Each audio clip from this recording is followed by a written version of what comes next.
Sony TV का मशहूर कार्यक्रम कौन बनेगा करोड़पति के 15वें एपिसोड में आजमगढ़ जिले के जसलीन ने 1 करोड़ का इनाम जीता है।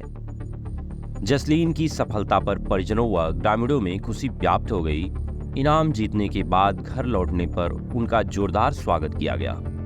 वहीं जसलीन ने इनाम के पैसे से सबसे पहले अपने कच्चे मकान को पक्का करने की बात कही। जसलीन कुमार मूल रूप से आजमगढ़ जिले के रानी की सराय ब्लॉक अंतर्गत आमक गांव के निवासी हैं।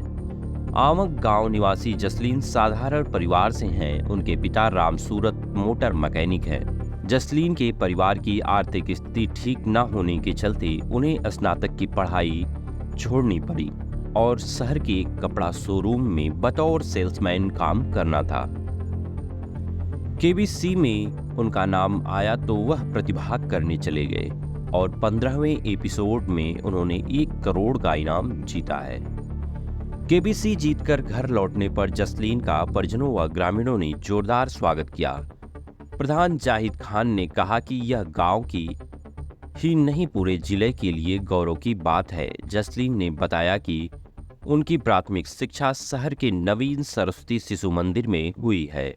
समाचार पत्रों के माध्यम से सामान्य ज्ञान को मजबूत किया। उन्होंने बताया कि केबीसी में 1 करोड़ रुपए और 7 करोड़ रुपए के सवाल पर वह नोटबुक बनाते थे। हॉट सीट तक पहुंचने में उन्हें 12 साल लग गए।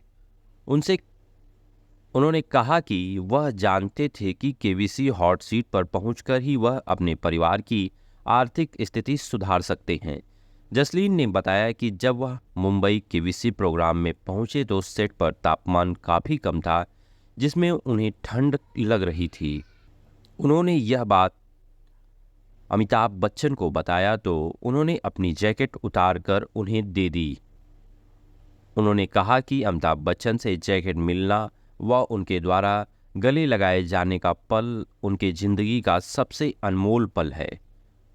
उन्होंने बताया कि कच्चा मकान पक्का कराने के साथ ही वह एक स्टार्टअप भी शुरू करेंगे। सर मेरी जर्नी करीब 2011 से शुरू हुई, 12 साल पहले। और मैं अपनी लाइफ में मेरा एक मोटिव था, मेरा एक मकसद था कि जब मेरी आर्थिक स्थिति घर की कमज़ोर हो रही थी और पढ़ाई कहीं न कहीं छूट गई, तो मेरे पास कोई ऑप्शन नहीं था सिर्फ प्राइवेट जॉब करने के अलावा। लेकिन कुछ घर के ऐसी हालात थे, स्थिति ऐसी थी कि मुझे कहीं न कहीं फाइनेंस इश्यू को मजबूत करना था और उसको बड़े स्तर पे ले जाके अपने घर का जो भी ज़रूरत है उसको पूरी करनी थी। तो केबीसी का मंच ही मुझे दिखा उस समय 2011 में। और केबीसी एक ऐसा मंच था जो शिक्षा से जुड़ा हुआ था और मैं शिक्षा से बड़ा मेरा लगाव रहा है। भले ही मैं आगे अपनी कोई बड़ी पढ़ाई नहीं कर सका, लेकिन जीवन में बस कुछ बनना चाहता था और कुछ करना चाहता था, वो शिक्षा से ही उसका संबंध हो। तो केबीसी एक ऐसा मंच था जिससे मुझे लगा कि यहाँ से मैं कुछ अपने जीवन के सपने, जो मेरे मकसद हैं, जो मेरे घर की स्थिति है, जो मेरे परिवार की प्रॉब्लम्स हैं, मेरे जो शौक सपने हैं, वो यहाँ से पूरा हो सकता है।